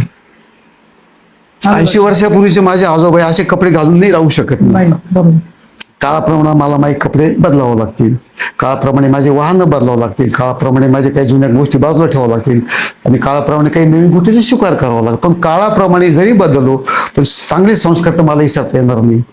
शेवटी चांगले संस्कार, चांगले विचार हे कुठल्याही काळात टिकून राहतात आणि ते टिकलेच पाहिजे, असं माझ्यासारख्याला असं. खरं तर प्रेक्षकांना मी एक गोष्ट आवर्जून सांगू शकतो, ज्याच्या विचारांची उंची मोठी असते ना, त्याच्याच हातून बहरतं शिवार लिहिता येऊ शकतं, त्याच्याच हातून बहरते माणसं लिहिता येतील. तर खरं तर तुम्हाला बहरते माणसांसाठी आमच्याकडून शुभेच्छा. परंतु मी बरेचसे विषय आता घेतले, त्यातील नेतृत्व या विषयावर मला जायचं आहे. ग्रामपंचायत असेल, तुमच्या गावातील सोसायटी असेल, तर तिकडे तुम्ही निवडणुका लढवल्या, निवडून आले, समाज उपयोगी काही कामं झाले तिकडे? हो. त्याचा आनंद ग्रामपंचायतीच्या निवडणूक आणि सोसायटीच्या गावाच्या निवडणूक या ज्यांनी लढवल्या, कुणी असो, महाराष्ट्रातला कुठलाही कार्यकर्ता ज्यांनी ग्रामपंचायतीच्या आणि सोसायटीच्या निवडणूक लढवल्या त्याला गाव समजलं. कारण निवडणुकीच्या माध्यमातून निवडणुकीला जेव्हा कुणी सामोरं जातो, लोकांपर्यंत जातो, जनतेपोच जातो, त्यावेळेस माणसं कशी असतात आणि काय लक्षात ठेवतात, ते कशाला महत्त्व देतात, त्यांचं कल्चर काय आणि त्यांच्या डोक्यात काय असतो, या जवळून गोष्टी मला समजतात. मी आमच्या पैसे गावामध्ये 3 टाईम ग्रामपंचायत आणि 2 टाईम सोसायटी 5 टाईम निवडणूक लढवली. 5 टाईम चांगल्या प्रचंड मताने मला लोकांनी निवडून दिलं. पण मी नंतर असा विचार केला की लोक आपल्याला निवडून का देतात, असा पण विचार करायला लागलो मी. आणि मग एक गोष्ट माझ्या लक्षात आली का याच्या मागं 50% माझ्या पूर्वजांची पुण्य आहे. बरं. पूर्वजांचे पुण्य आहे. त्यांनी जे काही सत्कार्य केलं असेल त्या काळामध्ये त्याची ते पावती- माझ्या वाट्याला आलं. त्यांनी जर केलेलं सत्कार्य माझ्या वाट्याला आलं. मग माझ्या असं लक्षात आलं की जर आपल्या पूर्वजांची पुणे आपल्या वाट्याला येते बरोबर. तर आपण काही केलेले चांगलं काम आपल्या मुलांच्या वाट्याला येईल आणि त्यांच्याही मुलांच्या वाट्याला येईल. बरोबर. म्हणजे भावी पिढीला ते उपयोगी राहील. हा, मग याचा अर्थ पेरणी ही पिढ्याने पिढ्या करीत राहावं लागते. त्यांची मला कामाला आली. आणि मग बरेच लोक सांगायचे तुझा आजोबा चांगला होता, तुझे वडील चांगले होते, तुला काय नाही, तुला नाही मतदान द्यायचं, मग कोणाला मतदान द्यायचं.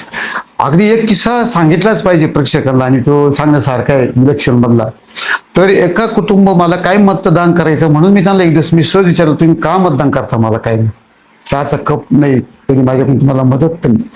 त्यांनी मला सांगितलं का तुझे आजोबा आमच्या गाई म्हशी जे जनावर होते ते कायम तुमच्या जमिनीत राहायचे, कधीच त्यांनी हुसकून दिले नाही आमच्या जनावरांना, त्याच्यामुळे आम्ही हे कधीच विसरणार नाही. तर मी विचार करायचो ते आजोबा कधी, ते जनावर कधी, ते कधी त्याचे चांगले वागले, आता मी 3ऱ्या पिढीचं शपथ दिलेली, म्हणजे माझ्या पोत कसं आलं. मग आपली परंपरा किती श्रेष्ठ आहे, आपलं कल्चर किती चांगलं आहे हे माझ्या तेव्हा लक्षात आलं आणि लोक जाणीव ठेवतात त्या गोष्टीची. आणि दुसरं असं का तुम्ही जेव्हा प्रतिनिधित्व करता लोकांचं, तेव्हा लोकांच्या मूलभूत समस्या काय या जेव्हा तुम्ही घेऊन लोकांकडे जातात आणि त्यांची सोडवणूक करतात तेव्हा लोक तुमच्यावर प्रेम करतात. ग्रामपंचायतीला वारंवार निवडून देणं हे अजिबात सोपं काम नाही, कारण सगळी कसोटी लागते. एक वेळेस लोकसभा, विधानसभा, जिल्हा परिषद, पंचायत समिती हे मोठ्या व्यापक निवडणूक आहे. बरोबर. एवढं पायापाशी येते नाही, पण गाव लेवलच्या निवडणूक अतिशय पायापाशी येतात. वेगवेगळ्या अंगांना माणसं तपासूनच मतदान करतात त्या बरोबर. माणसाला. कठीण निवडणूक आहे सगळ्यात. बरोबर. तर त्याच्यात हे करणं म्हणजे खूप अवघड आहे. पण मग त्याचा अनुभव मला असा झाला का माणसं ओळखता आली, त्यांची समस्या समजल्या, त्यांच्या अडचणी समजल्या, त्याच्यातले सुखदुःख समजले. मग आपलं काय करता येईल यांच्याकरता, जे शक्य आहे ते करता येईल का, तेवढं करीत राहायचं आपलं. ग्रामपंचायतीत हेच केलं आम्ही का मग गरीब विधवा असतील त्यांना कशी मदत मिळून जाते शासकीय योजनांची, कोणाला घर नसेल घरकुल कसं देता येईल, कुठे रस्ता नसेल वाडी वस्ती तिथं रस्ता कसं देता येईल, शाळाला इमारतीला जागा काही पडली. बचत गटांचे काही कामं आहेत सर. हं? बचत गटांचे काही बरेचसे कामं. बचत गटांचे कामं आता आमच्या गावामध्ये नंतर शाळा कमी पडायला लागली तर आम्ही त्या तत्कालीन शिवणला जाऊन म्हणलो साहेब काही करा, 3-4 वर्ग द्या आमच्या गावाला. त्यांनी अक्षरशः काय वेगळ्या निधीतून डोंगरीच्या निधीतून आमच्या गावाला 4 रूम दिल्या. नवीन. पण हे समजलं का आपण चांगलं काम जर करता येलो, चांगलं काम घेऊन गेलो तर लोक आपल्याला अगदी आनंदाने प्रेमाने मदत करतात. आणि माझा हा पण अनुभव आहे. बरेच लोक आता बोलतात का पैसे दिले गेल्याशिवाय काही काम होत नाही, असं लोकांचं म्हणणं आहे. अशी चर्चा मी पण ऐकतो. पण आता शिक्षण क्षेत्रामध्ये पाहिलं, आम्ही कृषी क्षेत्रामध्ये पाहिलं किंवा अनेक क्षेत्रामध्ये पाहतो, चांगल्या विचाराने चांगल्या भावनेनं जर तुम्ही अधिकाऱ्यांना तुमचा मुद्दा सांगण्यात यशस्वी झालात आणि त्यांना विश्वास जर तुम्ही देऊ शकलात तर ते सुद्धा तुमच्याकडून चहा नाही पिऊ शकतील. हा माझा अनुभव आहे. 1.5 कोटी रुपये आतापर्यंत आम्हाला शासनाची मदत मिळाली, पण 1.5 रुपये सुद्धा कोणी मागितलेला नाही. आता काही लोक म्हणतील हे असं होऊ शकत नाही, पण हे होतं. आताच्या काळात सुद्धा होतं. पण तुम्हीच प्रामाणिक असले पाहिजे. आपण स्वतः प्रामाणिक तुमच्या प्रामाणिकपणाबद्दल आहे सर. मला तुमचे एक मित्र भेटले होते, त्यांनी मला यांचा एक अनुभव असं सांगितलं की शिक्षण संस्था जी उभी केली ना तिकडे नव्याने नोकर भरती सुद्धा करण्याची त्यांची मनीषा आहे. परंतु त्यांची जेव्हा चर्चा झाली त्यांनी ठरवलं ना तर 5-25 लाख रुपये ते सहज कमवू शकतात. परंतु त्यांच्या बोलण्यातून मला असं जाणवलं की इतका स्वाभिमानी माणूस आहे की जे असेल ते स्वतःच्या खर्चाने, चहा सुद्धा स्वतःच्या खर्चानेच पिणारा माणूस आहे. तर असे माणसं फार कमी घडतात. बबनराव कांगणेंचं माझं बोलणं झालं सर, त्यांनी मला सांगितलं की त्या माणसाने ठरवलं असतं, कमवलं असतं, राजकारणात होते, उद्योगात होते, युनियन चालवल्या, साहित्य क्षेत्रात तुम्ही बघितलं आता बऱ्याच त्यांचा अनुभव आहे. खूप मोठा होता आला असतं. मला तुम्हाला सर पुढचा प्रश्न असा विचारायचा आहे का तुम्ही परदेश दौऱ्याबद्दल मला काहीतरी सांगत होते की 20-22 देशांचा काहीतरी तुम्ही अनुभवासाठी गेले होते म्हणून. हा परदेश दौऱ्याची गोष्ट अशी आहे काय, भारत फ्रान्स सांस्कृतिक मंडळ आहे देशाचं आपलं. त्याच्यामध्ये त्यांचे प्रोग्राम असायचे 5 वर्षाला. काही उद्योजक, काही कृषी क्षेत्रातले, काही शिक्षण क्षेत्रातले असे प्रतिनिधी तिथं काही संस्था पाहण्याला, अभ्यास करण्याला पाठवायचे ते. त्याच्यात माझी निवड झाली होती. भारत फ्रान्स सांस्कृतिक मंडळात माझी निवड झाली होती. त्यांच्यातर्फे मी 21 दिवसाचा परदेश दौरा केला होता. म्हणजे 7-8 दिवस आम्ही पॅरिसला होतो, हॉलंडला होतो 5-6 दिवस, स्वित्झर्लंडला होतो, इटलीला होतो. असे 7-8 देशांमध्ये आम्ही तो दौरा झालेला आहे. तिथं काही शेतकऱ्यांच्या गाठीभेटी घेतल्या.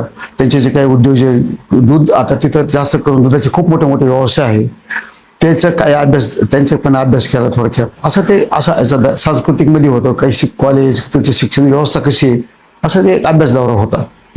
आता तिथले अनुभव म्हटले तर 2-3 प्रकारचे अनुभव झाले की शेतकऱ्यांचा वेगळा अनुभव, एक कल्चरचा त्यांचा वेगळा अनुभव, असे वेगवेगळे अनुभव. पण त्याच्यातला आठवणीत राहिलेले अनुभव तर खूप आहे. पण त्याच्यातले भाव म्हणजे मला भावलेले किंवा आयुष्यभर लक्षात राहिलेले काही 2-3 अनुभव आले ते जरूर निश्चितपणे सांगायला मला पण आवडेल.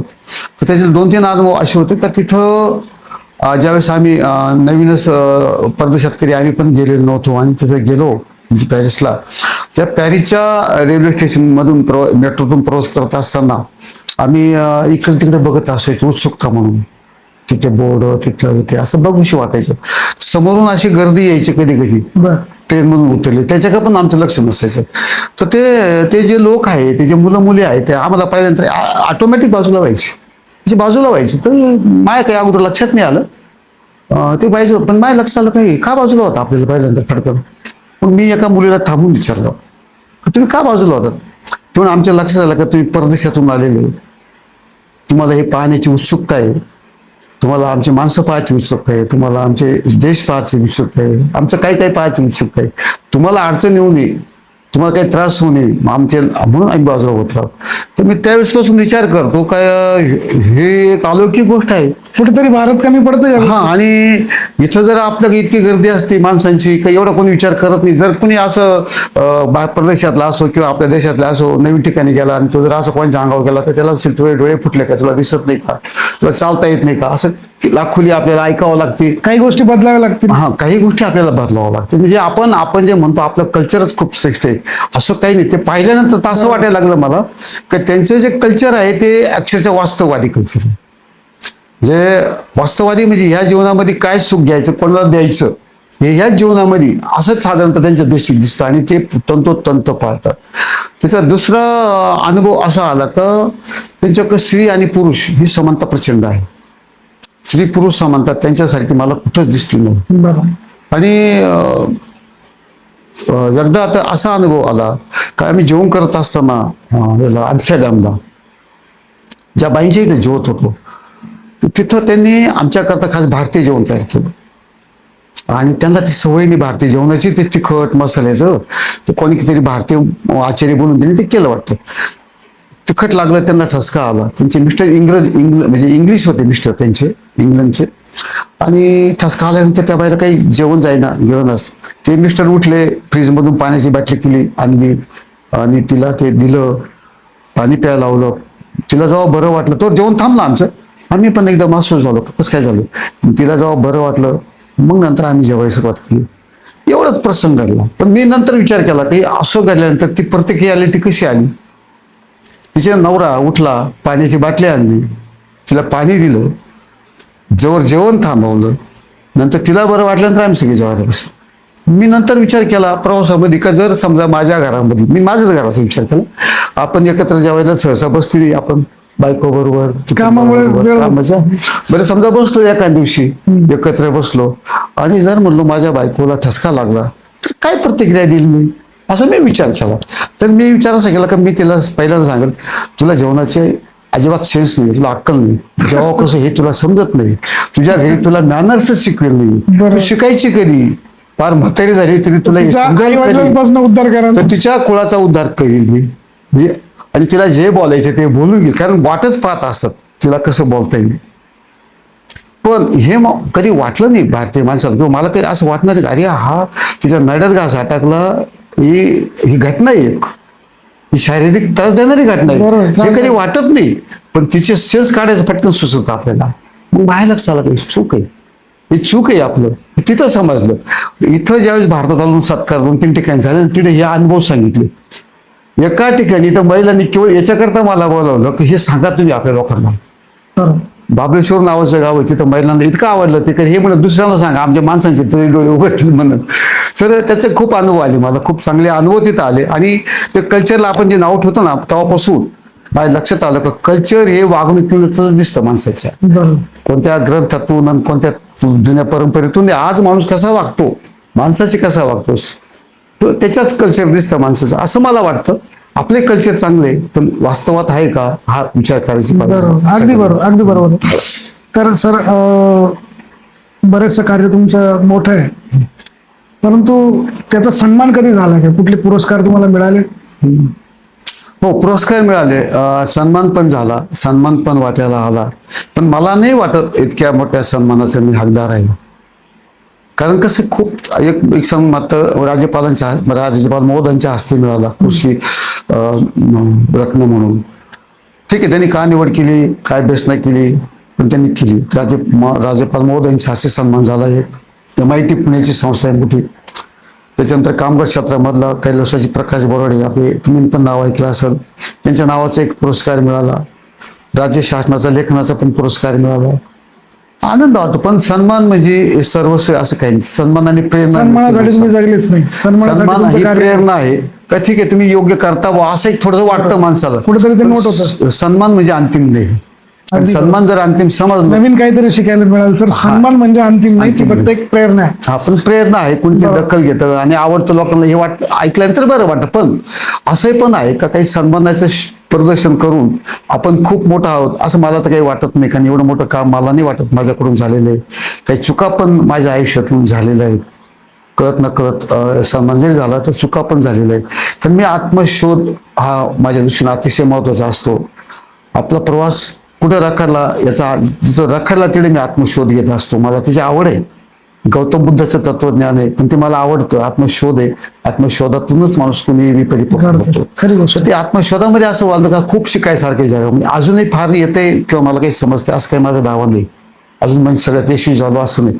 मी जो उद्योग करतो तो अजून असं रडत खडतच चाललेलं आहे. त्याच्यात ते भरपूर अडचणी आहेत, पण मात करीत चाललेलं आहे. पण शिकण्याचं आता फक्त एकच तुम्ही जे मला म्हणाले 69 वर्ष, मला नाही वाटत कुणी म्हातारं होत असतं.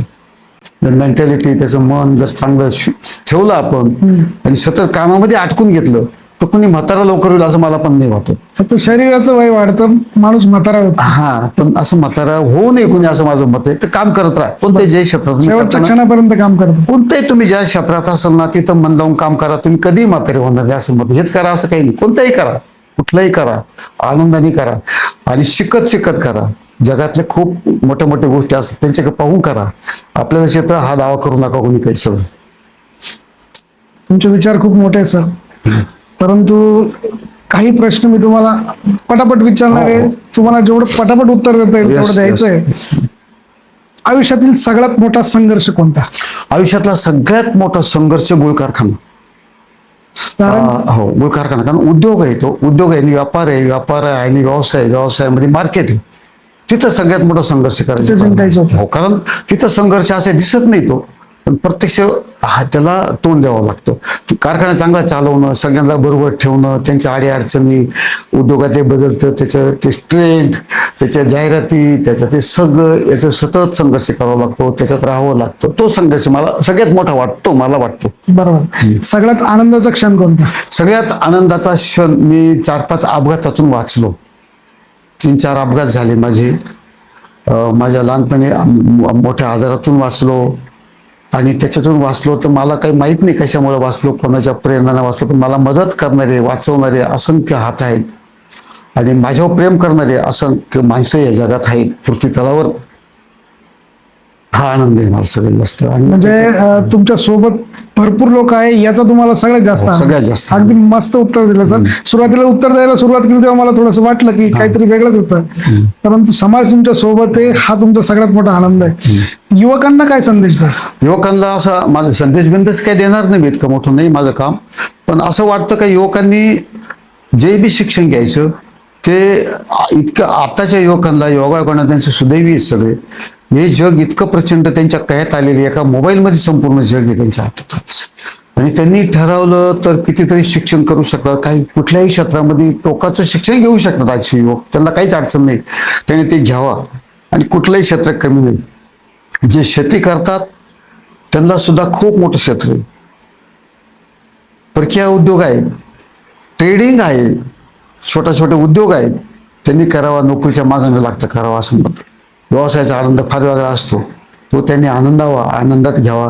त्याच्यातून आर्थिक प्रगती तर होतीच, पण आपण स्वाभिमानाने काही गोष्टी करू शकतो व्यवसायामध्ये. आणि आपण कोणीतरी, तुम्हाला जर सिद्ध करायचं असेल तर तुम्ही काहीतरी बनवून दाखवा. नोकरी कितीही मोठी मिळो, त्याच्यात किती अधिकारी मोठा हो, शेवटी त्याला लिमिटेशन्स आहे. पण एक छोटा शेतकरी त्याने जर चांगलं पीक घेतलं तर तो सगळ्या देशभरात जाऊ शकतो. आपल्या जिल्ह्यातलंच उदाहरण सांगायचं, एक छोटा शेतकरी त्याने एक छोटी कंपनी टाकली, सुरुवात छोटा एक उद्योग केला, त्याच्यात तोट्यात गेला तरी तो हारला नाही, पुन्हा उद्योग केला, त्याच्यात यशस्वी झाला. आज संपूर्ण जगात त्याला ओळखतात. आपल्याच जिल्ह्यातील आता खूप मोठं नाव आहे विलास शिंदेचं. तुम्ही विलास शिंदे सर, बरोबर. विलास शिंदेचा जर अनुभव घेतला तर लढत माणूस कुठं गेला कल्पना नाहीये, पण एक शेतकरी माणूस कुठं जाऊ शकतो हे आदर्श उदाहरण आहे विलास शिंदेचं आपल्या शेतकऱ्यांकडून. ते त्यांच्या ध्यानात ठेवा कुठल्या मार्गाने त्यांचा प्रवास चालू आहे. मी तुम्हाला सांगितलं तर विशेष वाटत का इतके मोठे सिनेमातले ऍक्टर आपल्या म्हणजे त्यांच्या आवडते जे चाहते त्यांना नाही ओळखती, पण विलास शिंदेला ओळखतात. विलास शिंदे लागतं. का ओळखतात? कारण त्यांचं काम मोठे आपल्या लोकांना माहीत नाही अजून. बरोबर. असे आदर्श आहे आपल्या समाजात, त्यांचा आदर्श घ्यावा शेतकऱ्यांनी. आणि तरुणांनी पण इंजिनिअरिंगमध्ये खूप क्षेत्र आहे, IT मध्ये खूप आहे, AI मध्ये खूप आहे. जग खूप बदलून राहिलेले आहे. आता आमच्या सायकल सुद्धा बऱ्याचशा गोष्टी आम्ही त्याला फेस नाही करू शकत, तर त्यांनी शिकायला संधी, त्यांनी शिकावा आणि आयुष्यात खूप पुढे जावा. आणि सगळ्यात महत्त्वाचं, लिहा. तुम्ही जे काम करताना हे जर तुम्ही लिहिलं नाही, कोणाला सांगितलं नाही, त्याची प्रेरणा कोणाला दिली नाही, ते तुमच्या पुरतं सीमित राहतं. ते करा, त्याच्यातून काहीच कमी होत नाही. देणाऱ्याने देत जावे, घेणाऱ्याने घेत जावे. एक दिवस देणाऱ्याने घेणाऱ्याचे हात घ्यावे. तो गुण घ्या आणि त्याच्यामुळे समाज सुद्धा मोठा उन्नत होऊ शकतो कुठल्या क्षेत्रामध्ये, असं मला वाटतं. ते म्हणून मी असं मला वाटलं म्हणून तुम्हाला सांगितलं. बरं सर, माझा पुढचा प्रश्न आहे, यश म्हणजे काय? यश म्हणजे असं वाटत कोणाला पुरस्कार मिळणं म्हणजे यश नाही. कुणी माझ्या भोवती 10 लोक आहे म्हणून यश नाही, किंवा मला कुणी चांगलं म्हणतं, पेपरमध्ये माझं नाव येतं, फोटो, किंवा तुम्ही इंटरव्ह्यू घेतली म्हणून माझं यश नाही. माझं जे यश आहे, गरीबातल्या गरीब माणसाला आपण काय करू शकलो, जे ते करू शकत नव्हते आयुष्यामध्ये, त्यांना आपण काय केलं आणि त्यांचं आयुष्य बदललं. किती लोकांचं तुम्ही आयुष्य बदलावलं, कुठल्या विचारानं बदलावलं आणि कुठल्या क्षेत्रात बदलावलं, तर ते यश. किती म्हणजे स्वतः घडून इतरांच्या कामी यावं, याला यश म्हणावं. त्याला यश म्हणून. सर, महाराष्ट्रासाठी तुमचं स्वप्न काय? महाराष्ट्र आपला जर विचार केला भौगोलिक, तर महाराष्ट्राची माती, आता तुम्ही खूप शेवटचा प्रश्न तर खूप भारी विचारला. मी ज्यावेळेस परदेशातली माती बघितली, तिथली जमीन बघितली, युरोपमधली डोंगर द्राक्षाचे बाग बघितले, तेव्हाच माझ्या लक्षात आलं का महाराष्ट्र म्हणजे काय, महाराष्ट्र कसा असो, इथे तर मला समजलं. इतकी काळी भोर माती, 12ही महिने पिकणारी माती महाराष्ट्राची आणि आपल्या देशाची. गंगेचं खोरं असेल, गोदावरीचं असेल, कावेरीचं असेल, कृष्णाचं असेल, असे जगात सुद्धा असे कुठं खोरे असेल असं वाटत नाही. एवढी संपन्नता आपल्या देशामध्ये असल्यामुळंच एवढे परकीय आक्रमण आपल्या देशावर झाले. बरोबर. हे जेव्हा तिकडे गेलो, ते जे त्यांचे शेतीचे प्रकार पाहिले, अहो ते दगडावर, त्या डोंगरावर, त्या उतारावर त्यांची शेती, तिथं ते इतके यशस्वी झाले. इथं तर निसर्गाने किती भरभरून दिले आपल्याला. बरोबर. म्हणजे असं म्हणतात का आपल्या देशात जमीन कमी, किती कमी असू द्या, आज आपली लोकसंख्या आपल्या देशात 100 कोटी जरी आपल्या 140 कोटी धरू आपण, पण आपल्या देशाला 1000 कोटी जरी लोक झाले तरी देखील खाऊ घालण्याची या मातीत क्षमता आहे. खरी गोष्ट आहे सर. जेव्हा त्याचा अभ्यास केला, इतकी मोठी क्षमता आहे आपल्या या मातीमध्ये. फक्त ते करणारे, कसणारे हात तिला कधी बिलगतील त्याच्यावरतीचं भवितव्य आहे. त्यामुळे माती खूप श्रेष्ठ आहे आपली. अतिशय मार्मिक आणि सुंदर उत्तर सरांनी शेवटच्या प्रश्नाचं दिलंय. तर सर, आज आपण इथंच थांबू. तुम्ही आमच्या मंचावर आला. आमच्या संपूर्ण गावठी मंचाच्या टीमकडनं तुमचं मनापासून अभिनंदन आणि स्वागत. नवनवीन विषय घेऊन मी नक्कीच तुम्हाला इथं बोलवेल. खरं तर बऱ्याच जणांची मला कमेंट होती की पाहुण्यांपेक्षा तूच जास्त बोलतो, परंतु आज मी पूर्ण फक्त तुम्हालाच ऐकत होतो, कारण ऐकण्यासारखं भरपूर होतं, मला शिकण्यासाठी भरपूर होतं. तुमचे आशीर्वाद आमच्यावर असेच राहू द्या. आपण सगळे प्रेक्षक आमच्या कार्यक्रमाला भरभरून साथ देत आहे. नवीन नवीन पाहुण्यांचंही तुम्ही स्वागत करताय. आमच्या व्ह्यूजवरनं आमच्या लक्षात येत आहे, कमेंट्सवरनं आमच्या लक्षात येत आहे. तर कृपया सरांसाठी एक सबस्क्राईब करा. नवीन पाहुणे कुणाला बोलवायचे आम्हाला कमेंटमध्ये सुचवा आणि तोपर्यंत आम्हाला रजा द्या. धन्यवाद. धन्यवाद.